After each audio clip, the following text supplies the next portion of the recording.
What's up? What's happening? Welcome in to Foxborough Rush. George Balekji Annabelle Hasselbeck back with you guys. Second straight Friday bringing you the show. AB, what's up? How are we doing? Yeah, I'm happy to be here. It was a good show last week. We did a quick recap. I take you guys behind the curtain leading up to the show. AB had an awesome weekend visiting the best state in the world, next to Massachusetts, New Jersey. New Jersey. And I asked you, did you have any good bagels? You go, that's all we have. That's all we have. And that's all you need to do there. But it's great in the moment, and then you get home and you're like, shoot. Yes. A lot of gluten there. 100%. But it's pizza and bagels. You go anywhere, that's what we got. Massachusetts, I'll give you guys, especially in Boston, North End, best Italian food you'll have. So it's pretty good. They can compete. Eat geographically, right? Eat the places special. When I lived in Indiana, my favorite place was this one sushi place down by Butler University. Sushi in Indiana? Well, I didn't realize it. I'm like, this is so good. And then I moved, and I'm like, I was eating sushi in Indiana. Okay, cool. I got to Boston. I'm like, that was wrong. So yes, geographically is a thing. Growth. That's what we call it. Growth. I thought you were going to say burgers, steaks. You called me with the sushi. Right. It was wrong. It was wrong. I was in Omaha one time, and Uber driver just talking about it. He goes, yeah, this is a great sushi place if you're looking to get dinner. Brother, last place I will get sushi, respectfully, is in Omaha. But I got a good steak, and I'll stick with that. I love it. Let's talk about geographically. Big statue going up. We'll be talking about that. Of course, it's Tom Brady. Unveiling when it'll be. Also, Jerod Mayo. First time we've heard about Jerod Mayo since he's been fired by the Patriots. This is coming from an Albert Breer report. First time we're hearing from Keion White about his coaching as well. Timing's interesting. We'll get into Keion White's quotes, talk about the defensive line, and we'll get into a mailbag as well. Let's start with the big announcement. The Tom Brady statue will be unveiled 8-8, August 8th. Patriots hosting the Commanders for a preseason game. I'm guessing, I thought this would be a regular season game, right? The Raiders do open the season at New England. Tom Brady, minority owner. But obviously his obligations being a broadcaster for Fox. Preseason game, in a way smart, because those ticket prices, just like the Tom Brady, the jersey retirement ceremony, the Brady Day, how those were like $400 or $500 to get in the door. That would be this for a preseason game, along with the statue. It's going to be like a collector's item just to go to the game and 100%. to be a part of that. And you're going to see social medias blowing up, and just the fact that you're kind of in the same atmosphere as Brady too, like, oh yeah, I was at the same game as him, is going to be a thing. But just having a statue of a player too is a huge feat, and just cool for the Patriots and that organization. But yeah, I can bet so many people are going to be hyped up for this game. I can't wait for it. What was fun, and I liked some of the memes coming out, like this one on your screen. Tom Brady's statue better be this big. It's literally 3 times the height of the lighthouse is the meme that's going out. He is the greatest football player of all time, and he's the reason that the franchise is what it is. Bill Belichick played a big part. Robert Kraft hired Bill. They drafted Tom Brady. Whoever saw him as a draft pick, I'm not going to get into the minutia there, but he's the greatest football player of all time. He's the face of the Patriots' long-lasting legacy. That statue better be perfect. Now, I don't want a Cristiano Ronaldo. Who is that? I thought the exact same thing. I was like, okay, you don't want to have a botched situation at all, right? And I think one of those was even a prank. But yeah, this is so exciting for everyone, too. I think it's something where now you go to a Patriots game, you're going to take a picture next to this statue, right? Yes. This is not a normal thing. 100%. Anytime I'm at Boston College, I'm always taking a selfie with Doug Flutie, right outside Alumni Stadium. It's super exciting, and I think the interesting thing, too, is that if we do have a Terry McLaurin situation, this game against the Commanders, that's going to be kind of funny, honestly, too. Yeah. So there's a lot of reasons why this preseason game could be in the headlines. I'm interested. The atmosphere will be great. I hope it would be something pregame, not halftime, because if you're going to honor Brady with a statue, if he's going to be attending the game, halftime's not enough. And that's what I like what they did with his jersey retirement, his red jacket, whatever you want to call it. It was an entire night because someone that good, you have to make it big. Jay-Z was there, Crazy. But there are times I've been at stadiums, I'm working for teams when there's been a halftime ceremony. I remember when Tom Coughlin was honored by the Giants at halftime. I was interning for them during college. And it went longer. I was part of that crew of we got to get everyone in and out, keep the game on time. But as it went longer and it was cut short in a way, I was like, that's not enough for Tom Coughlin, the guy that won 2 Super Bowls with the franchise. I hope this statue, all of that, whatever pageantry they have before the game. That's all I ask. Totally. And as a fan, you're that's when you go get your food. That's when you're getting up. That's when you're taking your break. Yes. So I think before the game is a great idea just to have everyone get ready. That means, Patriot Place is going to be packed from 6 a.m. Starting at 6 a.m. that day. It sold out for Brady first time around. And I remember I parked a coworker of mine. He lives a mile from Gillette walking distance. Perfectly enough where I could park in his driveway and walk, though. I did that. The amount of people doing that as well. And that's what I love about Patriots games. It's like Lambeau Field-esque where you can rent out your driveway. But walking a mile, how packed it was. I never felt an atmosphere like that. My first football season here was Mac Jones' rookie season, ups and downs. But the energy and the excitement around Brady being in the building, it's different. He is the greatest football player of all, one of the best athletes of all time. 100%. When I moved to Boston, I hadn't lived here my whole life. I was coming from Indianapolis, and we had kind of recently had the whole Deflategate situation. The very first thing a freshman girl asked me was, "Oh, so you don't like Tom Brady?" I'm like, just because I'm not from here doesn't mean I'm anti-Tom Brady. It's just like a thing, even from high school girls, okay? So like, it's very present. And so even just then, like, think about the young kids that too grew up watching him. Like, it's going to be so fun for them to be able to relive this in that way. Were you technically, like, when you say you're from? Oh, George, this is like the toughest question I've never of my asked life. you this before. It's hard. It's hard for me to say. Seattle, obviously big for you. Then Indy. You've lived Nashville. Nashville as well. Indy, and then Boston. Like, I'm from Boston. I've been here for years. I went to high school here. I went to college here. I'm here now. Formative years. I'm from Boston. Formative years. Boston. That's what I get to. Same thing. Like, in a weird way, my formative years were Missouri and Wisconsin. But true formative years was me growing up in Jersey and me living in Boston now, right? Yeah, I get that. I've just never asked you that The before. dialect is off. I'll say, hey, y'all, and then I'll throw in the wicked awesome. So, like, I'm still figuring it out. It's a good melting pot of everything. Yes. All right, let's talk about now Jerod Mayo. Interesting mailbag put out by Albert Breer. Not interesting in a way if he's throwing any dirt out there. He's asked a question. He answered it. But basically it was asked, what's been the deal with Jerod Mayo? We haven't heard anything about him, heard from him since he's been fired by the Patriots. Albert Breer wrote in his mailbag on SI.com, I think Jerod Mayo's keeping a low profile has been intentional since he was fired in January. I have heard he felt wronged and can understand why. I also can see how that would play into any sort of decision to avoid being in the public eye. I get it why he kept a low profile. Jerod Mayo also, when you get fired after being a head coach for 1 year, you are given severance. Whatever his remaining contract is, he's given that buyout. And there's levels to that. If you take another coaching job, you lose all that. But I think it's the ending part for him, how poorly his one season as a head coach went, which was beyond him. That makes sense why he's keeping a low profile. Is he still in the area? I don't know. In the world we live in, you'd expect like Jerod Mayo at the Star Market in Walpole, right? Wherever he's living, right? Or, saw Jerod Mayo on the Cape or on Nantucket, right? You'd expect to see that. We haven't seen any of that, but I get it. And I always say it for any sport. There's Boston, Philly, New York, LA. You could throw Chicago in there. The microscope of if you're a coach or player in these cities, these markets is different. If it went the way it did and, he was in Minneapolis and it went sideways, he'd be okay to be public. Boston, there is a part of keeping a low profile. He's probably heard a lot of stuff. His family's probably dealt with a lot of stuff. Didn't go well. I understand why he's keeping a low profile. I also understand why he felt he was wronged because it's also how the Crafts handled the entire thing. Well, and that's the thing is like his name was in the headlines every single day for the entirety of from the moment that he became head coach till the very end, right? And so, it's a smart decision by him not to make any statement, whether it's positive or maybe there's a little bit of negativity in there, right? And some remorse because it's going to be a headline. So he's smart in this sense to kind of lay low, fly under the radar. You don't need to say anything because regardless of what he says, it's going to be somewhere. Yeah, and some of the headlines were also his fault too. The one time after the London game, we played soft. We're a soft team. And it was like, all right, you call them out publicly. And again, players in the locker room liked it. Yikes. People that just from the made outside. me I just got no, right, because you don't take it public. Oh, man, yeah. And then the next day he walked it back. We're not a soft team. No, that's what he said. We're a soft team. Next day he's like, we're not a soft team. We were playing soft. So some of that was walking back. But it is again, what the entire storyline was of Jerod Mayo. You go back after the 2022 season, and the Patriots put out a release. Jerod Mayo will be staying with the team. We are currently negotiating a long-term, extension with him. And I read that, and I'm like, there has to be something in there where you will be the head coach once Bill is gone. We find out after that, it was baked into his contract. Belichick found out, stopped talking to him, coaching him, mentoring him all around. Jerod becomes a head coach sooner than what was planned for by the Crafts. He didn't have a say in hiring his offensive coaching staff, same with defensive coaching, literally the whole ecosystem.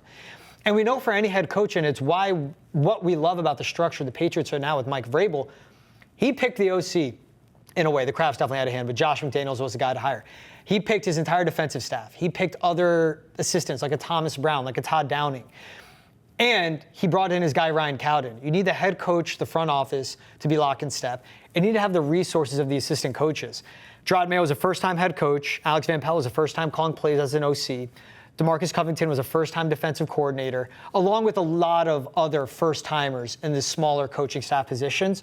Jerod Mayo was set up for failure by Robert Kraft, which he said. He's like, I didn't put him in a place to succeed. So the reason he failed, partly his fault. End of the day, you're the head coach. You have to have some control over your team. Also falls on the ownership where they let him out to dry. There was a pie-in-the-sky idea, I think, that Robert Kraft envisioned. Bill Belichick resigns, retires, greatest head coach of all time. I introduced Jerod. I already had him as a successor. He takes off. Patriots are back to the playoffs, win Super Bowls. I look like the greatest owner of all. Exactly. Yeah, and no, I agree with what you said. And Robert Kraft, he mentioned it. He's like, yeah, this was on me. Like, he took blame, and I thought that was a really respectable thing for him to do in that situation where it was like glaring, right? Yeah. At the same time, like, you're right, it is on the head coach. And he did compliment him. Like, Kraft, he was like, yeah, he has all the tools to be successful one day. And I thought that was a great way to, put some light into the situation because they moved on really quick, right? This wasn't something that they were like, oh no, what are we going to do? Like, they knew what they needed to do. They had their perfect person. And I think a huge piece of this was maybe if Vrabel wasn't on the market, maybe Mayo would still be here, right? Maybe it wouldn't be so easy of a move. And just because that was a possibility, it was so glaring to the Patriots, oh, hey, this is actually who we should have in this role. Yeah, and I think that's part of it too, and Jerod Mayo himself kind of didn't get dragged in. He got pulled in. He got recruited by Bill Belichick. Like, Bill went to him and was like, you would be a good assistant coach. Come be a linebackers coach. Come help out the defense. And he did. But the guy, too, all the talk was, too, he was with Optum before he became a head coach. He was working, in like the investment world and all that. Really smart guy coming out of Tennessee. Was really smart with his money as a player. He was a guy that doesn't need to coach to be successful in life. And a lot of these players, the money they make, they don't need to. But he was someone like that. It's like, he's not exactly a football coach. He was thrusted into this position. And for him, it's tough when an owner comes to you and goes, I want you to be the head coach. I think you'd make a great job. Do a great job at it. I want you to do it. Hard to turn that down. Right. Hey, yeah, thanks, sure. Right? It's also the paycheck that comes with it. Right. I'd be like, yeah, cool. I'll figure out if I can sink or swim. And the New England Patriots, right? Yes. And it is hard to follow someone like Bill Belichick. At the same time, I think part of that tension probably for ownership was like, we've never really had a problem at the podium, going back to what you said about like that soft comment. And now they're dealing with problems at the podium, right? Those are things that the Patriots never had to worry about because nothing was ever said right, at the podium. And so I think there were so many factors. I think the leading one would be that Vrabel was on the market. There have been a lot of head coaches who get fired after 1 year, mainly because, oh, wait, there's actually a better option. It's just like how you booster your roster, you're going to do the same thing if you see a better fit for your team in the head coaching spot. Yeah, and that's it too. They baked it into Jerod's contract. They could have pulled out of it. Mike Vrabel took the year off, and with that big fish, out there in a Vrabel, that was something where it went sideways. The Krafts had to correct it, and that's where I give credit to them, correcting their mistake, Robert Kraft owning it. I understand, again, why Jerod Mayo keeps a low profile, because a lot of this was he was put in a position, he took the job, he should have been a better head coach. It just shows how hard it is to be a good head coach, a good player. Your structure, your surrounding, the environment you're in, the roster, the coaching staff, the connection with you and a GM, the owners being willing to invest in the team. Like we see what's happening with the Cincinnati Bengals in the first round pick. All of that has to go right. A lot went wrong. So I understand Jerod Mayo keeping a low profile. The timing of this was interesting too, though. Keion White, he'll be a third-year defensive lineman for the Patriots. This season, he was speaking with the media on Tuesday, asked about, hey, you're playing a lot more on the edge. We saw you a lot in the B-gap. We're cool seeing you on the edge. He had this to say. He goes, it changes a lot of things, and I have a really good coach in Mike Smith telling me steps, alignment, things like that. I haven't traditionally heard. Just that next step of having that coach behind me has been really good for me. And he was asked about, what the difference is, and he said, as you see on your screen, I was training myself. I'm not going to lie. Now I feel like I have a coach. It's comforting to know that you have a hard ass at the helm who will not be afraid to fist fight with you in a back alley. Basically said Mike Vrabel is like a younger Bill Belichick. I like Vrabel because he's like a younger Bill. Who's willing to knock you out. And he's not like the coach I had last year. And these are quotes that go back to last season when Keion White was basically saying, look, I'm going to get through these next 2 games. I have the quote in front of me. Then figure it out after that. And I see where the cards may lie for my future. It's the NFL. Anything can happen. You just figure out where you go. Something's got to change. That's the way I feel at this point. He was basically saying, coaching's changes or trade me. You're not using me the right way. I'm not being told how to be used. I'm fine with it. Let it be, and I'll go. And then later he said, it's an internal thing we need to figure out. I don't think it's just one thing. I think it's a lot of things. First and foremost, it's me. I need to improve. And being on the same page with what the coaches want. But I think it's a lot of other things as well. Without going too much into details, that's how I feel. That was Keion White in 2024. Basically saying, hey, it's on me. My run defense hasn't been good, but it's more than me. I got to be better, but the coaches have to coach me. Yeah, there's a huge difference in a coach who's learning how to be a head coach and someone who's had experience and successful experience in that, right? And I think Keion White probably didn't mean the disrespect that it comes across with to Jerod Mayo. I think if anything, he was trying to just compliment his new head coach and be like, wow, look at this stark difference in this. I'm actually learning new things. I mean, coach, I'm hearing things that I haven't heard before. And I also, I want to go to battle who's willing to go to battle with me and for me. And I think he even said, get in the trenches with us. And so I think it's more of that stark contrast, which is what you want to see. That's what the Crafts hope to see. Hey, we're making a move at the head coaching position, so everybody in this locker room better get ready because you should expect a difference. And you should expect for this to not only look different, but feel different from a whole standpoint. Yeah, and it's also, too, where he felt, we always hear about it. They're the coaches that make the players fit their system, and then the coaches that put their system around the players. They bring out the player's strength. They put them in places to succeed. That's what makes Josh McDaniels a great offensive coordinator. Keion White last year, the frustration, you're only winning 4 games.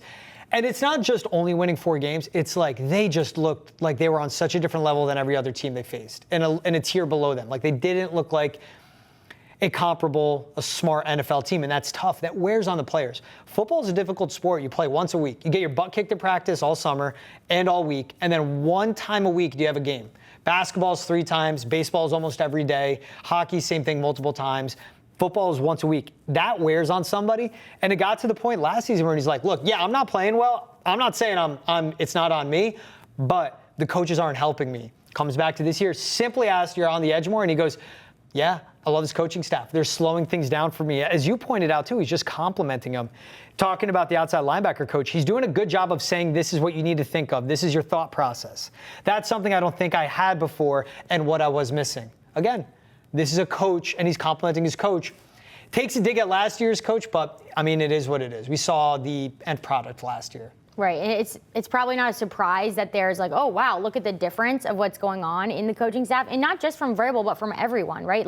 It trickles down, and I think when you have a new head coach, that's a big paintbrush, right? Hey, I gotta worry about so many things that I probably can't pour into one guy or can't pour into one position group because I'm worried about all these other things, whereas Vrabel, he has a process. He knows what his mini camp's going to look like. He knows what's important to focus on and what's probably don't worry about it. That's a September thing, right? And so I think that's really exciting for a player because not only do you feel oh wait, I'm not seeing the practice plan, in paper, penciled out. It's already in print. It's been printed out. They know what they're doing. So I think it just gives you more confidence too as a player, knowing that your head coach already has gone through this multiple times. Yeah, and that's again, when he said he leads with hard work, reminds him of Belichick. Then it was the fist fight in an alley line.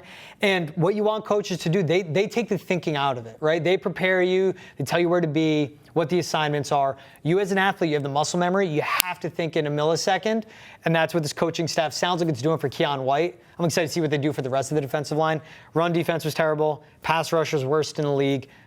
All defense, all around was bad. But they have the talented players. I'm excited to see the bounce back. We'll talk about that. We'll take a quick break on Foxborough Rush. When we're back, though, we'll talk about the interior defensive line. Milton Williams, Christian Barmore. What impact can they have? Where could they rank? Coming up after the break on Foxborough Rush. Welcome back to Foxborough Rush. George Balekji, Annabelle Hasselbeck. So we talked plenty about, some of the statues, drama, Keion White. Let's get into the nitty-gritty in the trenches. What I'm excited to see with this team this season, Annabelle, is the bounce back and the response by the defensive line. Christian Barmore being back from blood clots after missing pretty much all of last season. The addition of Milton Williams, Harold Landry, seeing how Keion White is used. Let's start with Christian Barmore, though, spoke to the media. And here's him when he was asked about if he has something to prove as he now returns from losing last season. Yeah, I'm really just a lot of fire in my heart, I can say that, because, I feel like, after that situation, people, if I forgive people forgetting who I am, and really so I'm bringing a really lot of, just a lot of competitive with me. And, every day, just when I'm on this field, just think I have to feel this. What do you feel you have to prove? Just to prove that, I'm still me. And I'm always going to be me, What does that mean to still be you? What?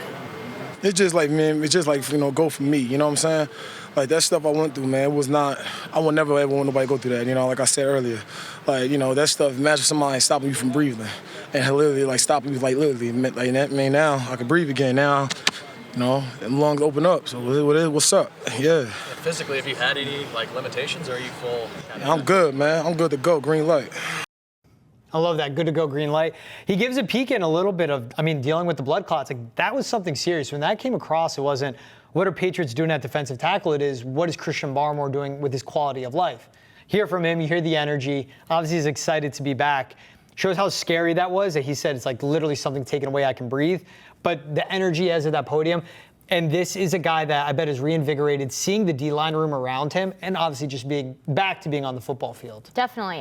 He looked like he was green light go. Like, had a lot of energy there. He gets fired up in some of the answers. Right, but like you said, this is a very serious thing. Blood clots aren't an ACL. It's not a shoulder surgery. Yeah. It's not, I twisted my ankle like you normally see. It's not the normal injury that football players get. And so, yeah, it's scary because you're not seeing other guys in your locker room go through it, overcome it, and come back to full strength, right? So I can just imagine, like, I'm not an expert in blood clots, but that's not something to be taken lightly. It's also not something that you can predict how it's going to go, right? Like, there's a full season ahead. This is just mini camp, and we're hoping for the best for him. But yeah, I can totally understand that the weight of that, just emotionally too, because it is so abnormal. Yeah, and it's even, as you point out, like a torn ACL, the timeline for the return.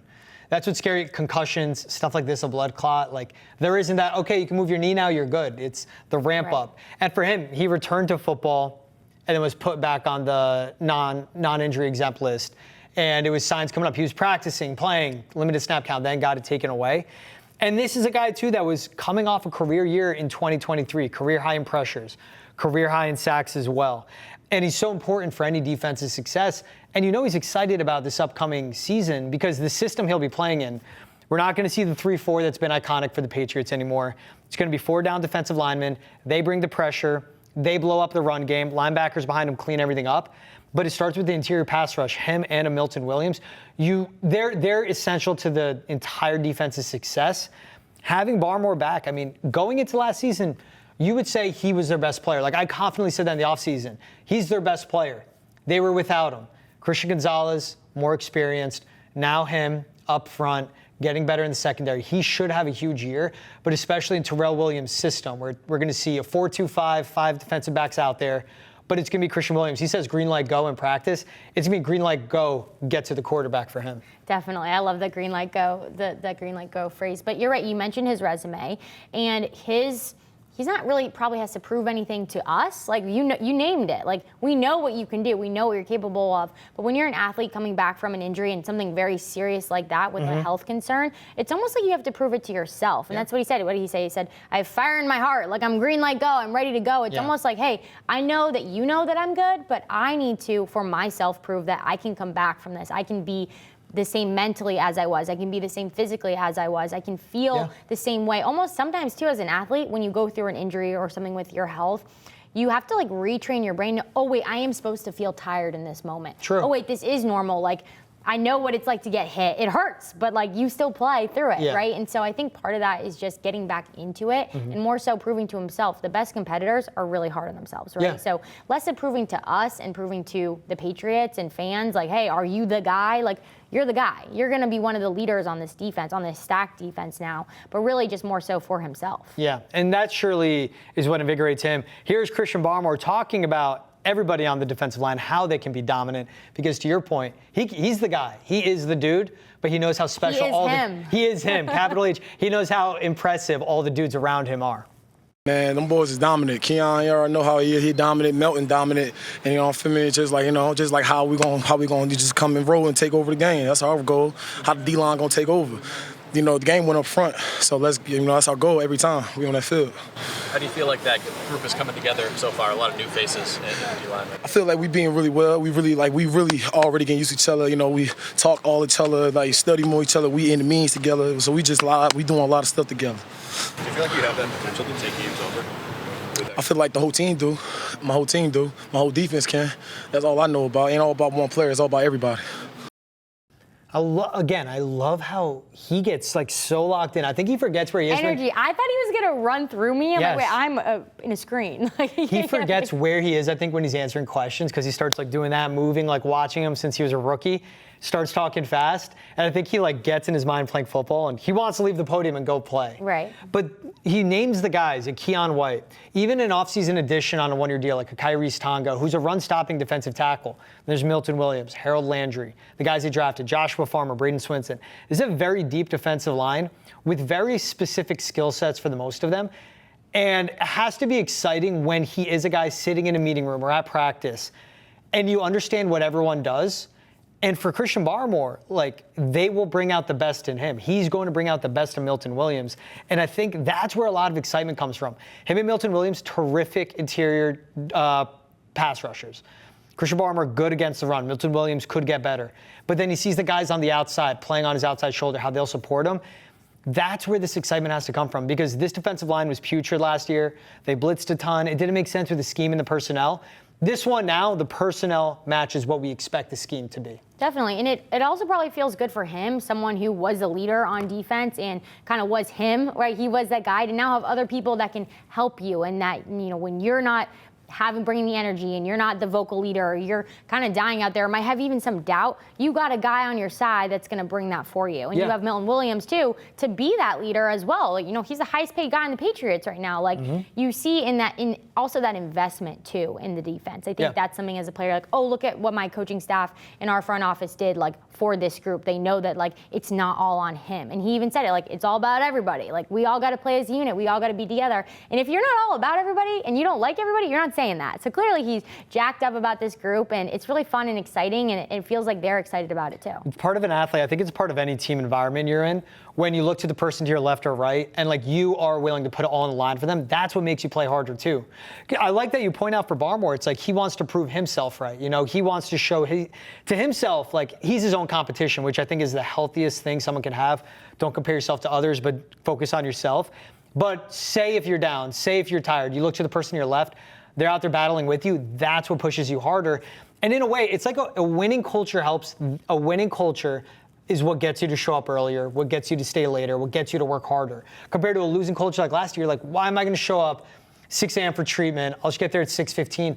And like a 15-minute difference, those margins is a difference in the NFL. He's seeing the difference in margins to his left and right, and I think that gives him a lot more juice too. Definitely, especially with guys too that have done it before, right? Like the Patriots didn't spend a ton of money in the draft defensively. They went out and got people in free agency, and that's where they were investing. And that's great. Like, yeah, I'm not dealing with like somebody who doesn't know what they're doing, right? Like, these are guys that have been through the fire and understand it. And so that way, yes, you're leading a group of men who have been through it already, right? You're not like, hey, let me teach you, you know, ABC. You're like, hey, let's just get on the same page. And I think that's a better place to start than going from ground zero. Even though you're new faces and you still have to work through that challenge, but you're starting with people who have been in these systems before. Yeah, no, you're right. I mean, Milton Williams is made for this system. It's the same thing the Eagles ran to an extent. Harold Landry played in this system. He's 29 years old.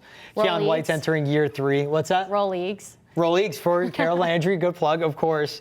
Now let's talk. You mentioned Milton Williams. That'll be a guy helping out Harold Landry get back to his sack numbers. Roll leagues. Here's him on being a leader for the defense now with the Patriots. New team, a lot of new faces, but you know, we've been here together in the weight room, on the practice field, almost every day. So I'm good. I'm comfortable knowing I got to come out here and set the tone, knowing the guys are gonna follow me. And just, I'll take that responsibility to come out here and make sure that we're getting the job done. So even though you're new, do you feel like you're taking it upon yourself to become a leader? Yeah, I mean, I ain't really too vocal or whatever, but, you know, I'm always helping guys. They got any questions. I try to be, me or B, try to be first in the line, you know, with whatever drill we're doing, make sure we're doing it right. So the young guys see us, they make a mistake, just, you know, pull them to the side or let them see us go first and try to correct them off that. But lead by example, a little bit of I'm the first one in line to see how I do it and follow me. So not exactly the guy that is local, wants to be vocal, is vocal, wants to be vocal. But I think lead by example is important. And it goes back to the same thing. Like, I'm the guy that, he's the highest paid player in franchise history, like on AAV terms and everything. and he's going, I'm still showing up every day. I'm still busting my butt. He knows the younger guys will do the same. Yeah, it's impressive that he's naming that and he's vocalizing that, right? Yeah. Because some guys might just be like, yeah, everybody knows. But he's like, no, I know my role. I know the eyes that are on me, on my teammates too. And that's like a voluntary thing too, to jump first in line and do these drills. Like, hey, we're going to do these drills right. They might be in minicamp, but we're going to do these drills right because they matter. And I think that is something that is very impressive, as well as like you look at who he's coming from. He just got to play with Brandon Graham, an incredible leader, someone who is so highly regarded in that organization. And it's easier for you to play for someone who's coming off a Super Bowl win. And you're like, all right, like, I got you. Like, you might be yelling at me, you might be correcting me, but like, there's a lot of respect there, just baseline without anything else. I would want him, whatever Super Bowl stuff he has from the Eagles, I want him wearing it every day without an Eagles logo on it, I guess. But that is, to your point too, it's like, it's the respect that carries with that. It's a credibility that when he's doing something, it's like, oh, that's what gets you to the Super Bowl. Right. That's what makes that defensive line show up. And he has question marks himself with, hey, now you're the guy. Him and Christian Barmore are both the guy. But he was with the Jalen Carter. He was with the Nolan Smith. He was with a deep defensive line room. You know, he never played more than 50% snaps. We talk about defined roles. He is a game wrecker, brings havoc from the inside. Here is now Milton Williams again pointing out on what the defense needs to work on. No, it's been good. It's been good. They really got everything in for the season. So, like I said, now it's just working on the communication, getting used to guys rushing in different spots. And, you know, I would just make sure we're on the same page. You know, if we get the wrong call, if we all wrong, we all right. And then just move on to the next play, try not to dwell on our mistakes, and just try to keep moving forward. So rankings came out. PFF put out for grades that Milton Williams ranked 14th overall grade for defensive tackles in the NFL. A lot of good interior pass rushers. What's important with that is this is a guy that was playing next to a Jalen Carter. Jalen Carter is one of the best defensive tackles in the NFL. Now he's next to a Christian Barmore. It's a matter of what their strengths are, interior pass rush. What's the weakness for those two guys? It is their run defense, but they can open each other up. And when it comes with being a defensive tackle, I like, to your point, he said, like, I know I'm highly paid. I know what I have to be. That awareness, right? To have that awareness as a leader and a player, there has to be the awareness, and defensive tackles do have it. They won't get the sacks. They won't get the tackles. They won't get all the numbers. Like, you could have the least amount of pressures and the least amount of sacks in the NFL, but you could still be a great defensive tackle. Because if you're eating up double teams, triple teams, you're not letting the linebackers get blocked, and they're blowing up the run game, that's what makes you a great defensive tackle. I'm excited to see what he does in the pass rush game. For him and Christian Barmore to play off each other, that's what I can't wait to see. Yeah, and what I'm hearing is like what we know as the Patriots do your job defense, right? And like that whole phrase, like that's really what encapsulates that. But I love what he said, like if we're all wrong, we're right? Because what that says to me is, hey, I don't care what you did in Philly. I don't care what you did in Tennessee. Like I don't care what you did in your other places, because these are guys that are coming, you know, out of free agency from different teams, a lot of new faces. Like we just got to all do it together in the right way that we're being coached. And I love that because, yes, these are guys who are going to be starters, and you kind of have to take a little bit of that humble pie of like, okay, I might not always be right. We just got to do it all together, and however it's going to get done, it's got to get done. So I love that he said that and kind of set the tone of like, I know that we all have different backgrounds and are definitely valid in our own opinions and what we think and our football IQ, but we all got to be on the same page. Yeah, and I think that's the important part too. And it is even guys like Farmer coming out of Florida State, Braden Swinson coming out of LSU. And that's, you talk about the humble pie, for the guys that were starters in the NFL, guys that were starters in college. Right, that's a big jump too. Yes, because you're getting to the pro level and your role is different. And in a way where Braden Swinson, however many pass rush snaps he may have had at LSU, that's going to get cut in half, maybe more than that. Maybe he'll be playing a quarter of the pass rush snaps. That's less of you getting a feel of an offensive tackle, setting up moves, tiring out a guy. And you have to get used to that role of, okay, you're not going to have as much time to get warmed up, but build on it. Patient with yourself. Then when Braden Swinson is that every down guy, first through third down, he'll be better at that point. Same with all the rooks. And for Milton Williams, again, never played more than 50% of snaps, but you go through the best defensive tackles in the league, none of them are really above 60%. Defensive line is one of the rare position groups where you could sub everyone in every snap. You could have full-on packages. You see how the Bills built theirs out. We saw what the Eagles was and dominated the Chiefs. We see what the Patriots in a way are trying to build as well. That's part of being a defensive line. Again, don't get caught up in the snap count. Don't get caught up in the sacks. It's literally what you're seeing on the film. If Milton Williams executes his system, we've seen work in Detroit, we've seen work in Tennessee, then it'll help out the Patriots. Yeah, and I'm excited, and that's why it's important for you all to be on the same page, right? Yeah. It's like regardless of where you are in this lineup and where you are in the depth chart, you might be thrown in. So under my leadership, get ready to go. And I think too, it's an awesome opportunity and new expectation for Milton Williams. Okay, now you are the guy. Yeah. You are now him as well on this defense. Yes. And how are you going to lead this group and really setting the state? What are we in? We're in June. We're in the Yes. second week of June, right? It's so early, but that's really where you have to start hammering in those messages and how you guys are going to run your system. Yeah, and this is a guy talking before they make the long break. 5, 6, 7 weeks off between mandatory minicamp finishing up and then training camp starting up in August.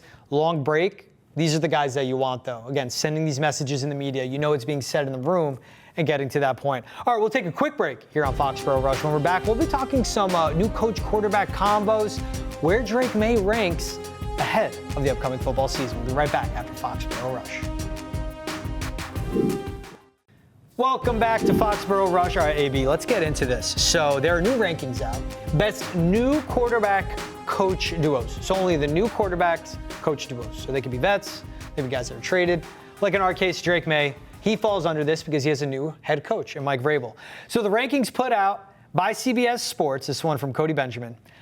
13th, last place, Saints, Tyler Shuck, Kellen Moore. I get it. 12th, the Browns, Joe Flacco, Kevin Stefanski. I get it. Titans, Cam Ward, Brian Callahan at 11th. 10th is Russell Wilson and Brian Dable with the Giants. 9th, Jets, Justin Fields, Aaron Glenn. 8th, the Seahawks, Sam Darnold, Mike McDonald. I have an opinion on that. 7th, Drake May, Mike Vrabel. 6th is Trevor Lawrence, Liam Cohen. 5th is Aaron Rodgers and Mike Tomlin. As you can tell, I don't agree with that one. Bears, Caleb Williams, Ben Johnson's 4th. The Raiders are 3rd, Geno Smith, Pete Carroll. We got it. The Vikings are 2nd, J.J. McCarthy, Kevin O'Connell. I like that. Dak Prescott, Brian Schottenheimer, number 1. And I have an opinion on that one. Hey, you go ahead. We were talking right before the break. I go, if you have rankings, let me hear them. I want to hear your reaction. Yeah, when you see this list. I get it. I get the Cowboys at number 1 because of the continuity there. However, I'm like, and you add George Pickens, but I'm like, when have the Steelers been in, the Cowboys have been in conversation to be contenders? I'm like, this isn't like the team that we're talking about. You're going to have them at number 1. So that to me was just glaring. I looked at this list and it was like, boom, all in red right there. Yes, I think they should be high. We can get to that in a second. But number 1, I was like, oh, okay. Dak Prescott's There's doing a lot of hope there. A lot of heavy lifting for Dak there with Brian Schottenheimer. Look, when he was the OC, Mike McCarthy was calling the plays. First-time head coach has to deal with the Cowboys. I don't agree with that even being top 5. Steelers, Aaron Rodgers, and Mike Tomlin. What about Aaron Rodgers has shown you the last 3 seasons? What about him has shown you that that's going to work? He's up there in age. He's not exactly the best guy in the locker room anymore now. Makes it all about him. A quarterback, you have to be a leader. Rodgers, when he was at the height of his powers, was one of the most talented quarterbacks I've ever seen play. I will never take that away from him. He was so much fun to watch. I got to cover him and Devontae Adams for 2 seasons. I loved it. It was music, like literal magic watching them work together. That's not him anymore. And in that existence, I don't agree. So we're talking about it a little bit. Also, too, with the Titans, Cam Ward, Brian Callahan, I think that's low, but I'll get to that. When you go through these, you were to rank them 1 through 13. You could go last to first, first last, however. How do you rank them, AB? Yeah, well, just to go back to that list, I think they might be missing actually one in the Colts. Daniel Jones is kind of flying under the radar. Ooh. Could potentially be a starting quarterback for the Colts. Oh, man. This is something that people in Indy are excited about. He's getting a lot of love on the social media, and you never know. Maybe the social media team knows a little bit more than we are. They're excited about Daniel Jones in Indy? They're excited about Daniel Jones in Indy. So I'm thinking just if we're adding those rankings, that was a name that, maybe this is an opportunity for him to rebuster his career and, kind of like a Sam Darnold situation. Hey, new quarterback. What can Shane Steichen do with him? Right, exactly. We never know what we're going to say. But how do we want to do 13 to 1 or 1 to 13? Let's go 13 to 1. Okay. You go. You give me yours. I'll react a little. Okay. I'll be a nice grader. I have my pen. Okay. A, B minus. Great. This is literally like back at school. Oh my gosh. This is like when you do the spelling test and then you turn it in and then you have to grade it together. I want you to stand here and grade it with me. Annabelle, get up and terrifying. present to the class, please. It's terrifying. Okay, well, at 13, I have Tyler Shuck and Kellen Moore. Good job. I think this is a match that the Saints weren't really planning on seeing right away, right? They thought they were going to have Carr, and then out of nowhere, oh shoot, we need a QB, right? And so I think you're pairing a first-time head coach with a rookie QB situation that probably wasn't planned or they felt super excited about. So I think I'm going to go with that just because the odds are stacked up against them. And kind of in a similar situation to the Patriots last year, like ownership was holding on to Drake May because they knew they didn't want to throw him to the Wolves, right? This is a situation where I think Tyler Shuck is going to get thrown to the Wolves. Oh, 1,000%. The one thing good with the Saints, though, is that it is him and Kellen Moore. They've invested a lot in that offensive line. They go out and get a Kelvin Banks, so they keep adding to it. Pass catchers are okay. You always see Olave banged up. But it's not the worst situation. But this is a team, like, bad defense. I think it's a fallen tank, though. Like, they do want to get an Arch Manning. I put Aaron Rodgers 13th. Oh, you really did not want that. And you know what? So I cheated a little here. But it's Aaron Rodgers with Arthur Smith. And Arthur Smith is good at, if you want to run the ball, he is a good play caller, a good schemer. But I just go back to this is a guy that couldn't figure out how to use Bijan Robinson properly in Atlanta. Same thing with the Kyle Pitts in Atlanta. Aaron Rodgers, smartest guy in the room, wants everyone to know that. Very opinionated, which is fine. When you're that good and you're that particular, and we've seen at MVP level, you will have that ego and that confidence, and you will run the offense. I don't see him and Arthur Smith working out at all. And again, same thing, Jets, to my opinion, if he was still there, they would have had a better offensive line, better receiving room, better defense. The Steelers' O-line's okay, receiving room is not as good, defense is all right. I just don't see this working out, and to me it's more of personalities clashing along with overall structure. Yeah, I totally understand the personality take. I do think that the Steelers are a better team than the Jets, so that's kind of why I have them a little bit higher, but I think for me, can I go 12? Do it. All right, my 12, I have Justin Fields and Aaron Glenn. Ooh. I like Justin Fields. I think he probably could have been the starter for the Steelers a little bit longer. He was winning games. I'm not really sure how that whole situation unfolded, but he's a guy that's had a rocky start. He's really talented, and he's a guy that could have a breakthrough if he's in the right with the right coach. Yeah. So I have them low just because it is the Jets. And I'm like, when are the Jets good, right? So I have them at 12 for that reason, but definitely promising for Justin Fields. I have Justin Fields a little higher. But I agree with that. Aaron Glenn's a first-time head coach. Justin Fields, I think he is what he is. He's talented. He's athletic. But can he be that guy that is the reason you're winning games? I don't know. And it's also a first-time offensive coordinator and play caller in Tanner Engstrad, who was a passing game coordinator with the Lions, learned under Ben Johnson. First time in that role. I'm with you on that. I like that ranking. I have them a little higher, but it's more how I see the rest of the league. That's one with a lot of question marks. For me, 12th, I put the Browns. I don't know if it's Joe Flacco. I don't know if it's Kenny Pickett. I don't know if it's Shedeur Sanders. I like Kevin Stefanski. He's one of the best head coaches, one of the best offensive minds in the NFL. That offensive line worries me. The run game worries me. And again, I think Shedeur does have to sit a season to be ready. I think he's going to get rushed into that because I think ownership would rather see Shedeur, Dylan Gabriel get reps than Joe Flacco take reps. And you can't rush guys. You have to be smart with them. Shedeur can do a lot. I think he's a perfect fit for Kevin Stefanski with his athleticism, his accuracy, his arm strength. He could throw multiple arm angles, everything. I don't like the Browns' entire structure right now, and I think it's setting up Shedeur to fail. And I think it's setting up Stefanski to fail as well. Yeah, just thinking and hearing about that quarterback room right now, it's kind of like those things that you put on the windows and you throw them and you see which one sticks. It's kind of like that's exactly what the quarterback room in Cleveland is a little bit right now. I have them a little higher up, I believe, but yeah, that's funny. I thought you were going to say it's one of those when you're stuck in traffic and the car in front of you has like the family. And it'll be like, that is Joe Flacco. Or it's like when you're stuck in traffic and you're like, is the left lane going to move faster or is it the middle lane? Oh, then you're just trying to pass people in the right lane. It's kind of like you're kind of hedging your bets. You don't know how it's going to go out, especially this early in the season. Navigating road rage with GB and AB. That'll be a new podcast. I told George off air, I was like, I have road rage, and I have to tell you about what happened this weekend. Welcome to the club. Who do you have ranking 11? Okay, 11. Honestly, looking back at where I put them, I probably would have put them lower, but I got to give some love to my guy, Ozzie Trapillo. I know he's going to protect Caleb Williams in Chicago. I have him a lot higher, and Ozzie's the reason why I like this. So, Ozzie, I'm sorry I have you guys at 11. Chicago 11? I go Chicago 11, and I think just contrary to what I've seen with, Cam Ward and how he's carried himself, last year we really didn't see Williams be that coachable, and Fair. He didn't have awesome body language. He didn't do what the coaches wanted him to do on a 2-minute drill, and they lose the game, and then they get fired, right? Like, there's a lot going on with the Bears right now in Caleb Williams that I'm like, yes, you've made some splash plays, but you didn't play that great overall. Yeah. So I think I have them low for that reason, and just, hey, leadership style, like, didn't really see awesome things last season. So that's why I have them that low. All right. I love the addition of Ben Johnson. I think it's going to be great for Caleb Williams. They rebuilt the offensive line literally in free agency and the draft. Ozzie Trapilla, great addition. Even if he has to sit a season, eventually he's a starting right tackle in the NFL, could play the left side. Love the receiving room, the added weapons. They're going to run the ball. It's Ben Johnson. I can't give up on Caleb Williams. Everything you say with, though, I agree with. Like, he did not put his best self out there. You have to be professional. You have to be a good leader. He didn't do that. I just think so highly of Ben Johnson, and I can't get Caleb Williams, USC, out of my head of how talented he is. And Ben Johnson's a guy to tap into it. I have him higher.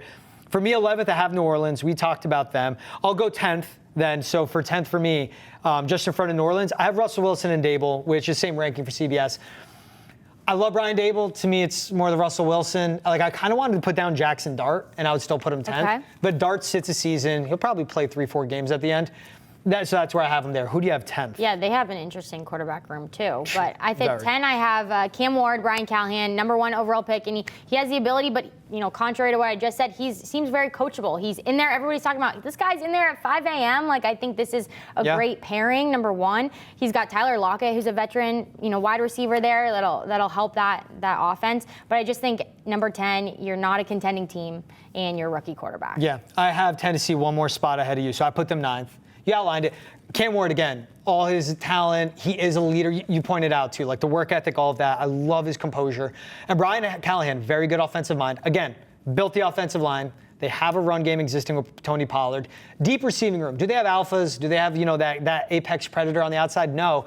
But they have a lot of pass catchers who all complement each other, which is good for a rookie quarterback. I really like the Cam Ward situation. What about 8th? Who do you have 8th? Or did I skip your 9? 9. I think 9. Go 9. 9. Sorry. 9, I have Russell Wilson in the Giants. And Okay. Yeah, that one, he's not in Pittsburgh for a reason, right? They signed back Mason Rudolph. So, I think it'll be interesting. Also, you have a crazy quarterback room too. You have Jameis Winston and Jackson Dart. So I think it'll be one of those things where, yes, Wilson will be the starter, but maybe that's not how it ends, right? Because that's what we've been seeing. But similar to the Browns, I think that's what their position group looks like. But there's also holes on this team. There's other reasons that you're not jacked up about the Giants right now. So I'm going to put them at 9. So at 9, at 8, I have Justin Fields and the Jets. I cheated because I'm doing Justin Fields with Tanner Eggstrad. Defensive-minded head coach, and Aaron Glenn, I'm excited for him. I think that team's really good. I'm intrigued to see how Justin Fields works with Engstrad, and I really like that he has Garrett Wilson on the outside. Who do you have next? All right, well, I'll go quick with this one because we really hit on it, but I have Joe Flacco and Kevin Stefanski. I just think it's just, if anything, it's just interesting, and that's why I have them up at this high. So we'll see what gets done here. But yeah, I think Shedeur has also just shown a little bit of promise. He seems like he's matured after the draft as well. So I don't think that that's just chaos there, but definitely something where we're super unknown. 7th, I go Sam Darnold and Clint Kubiak. So on the original list, I think they had him, one spot behind. Now, he's with Mike McDonald, defensive-minded head coach. Clint Kubiak's coming over from New Orleans. He's a good offensive mind. Sam Darnold, he's shown his mental limitations. Big spotlights, playoffs, it doesn't show up. But that's a guy that played at an MVP level. I think this is going to be a really good offense. I really like Sam Darnold being paired up with a play caller like Clint Kubiak. Who do you have at 7? I like that one, but I have Trevor Lawrence and Liam Cohen. I think Trevor Lawrence is a guy who's shown promise. He's shown that he can make plays. He's shown that he's a great quarterback, and I think Cohen can get him back on track. You saw what he did with Baker Mayfield. And also Travis Hunter, let's go. That's exciting. That's a weapon, and I think just having someone like that, having a superstar like that, can kind of re-energize your offense. Yeah, so one spot ahead at 6, I have Dak Prescott and Brian Schottenheimer. Same thing. Okay, yeah, perfect. We're on the same at page. 6. Then 5th, I have Geno Smith with the Raiders. Same thing. And Let's Chip go, Kelly. George. Okay. I like him being with Pete Carroll. Maybe we should do the rankings. We are. Or we're going to send him back. We're going to say, what do you think? Pete Carroll will run the ball. They address the offensive line. They got Ashton Ginty.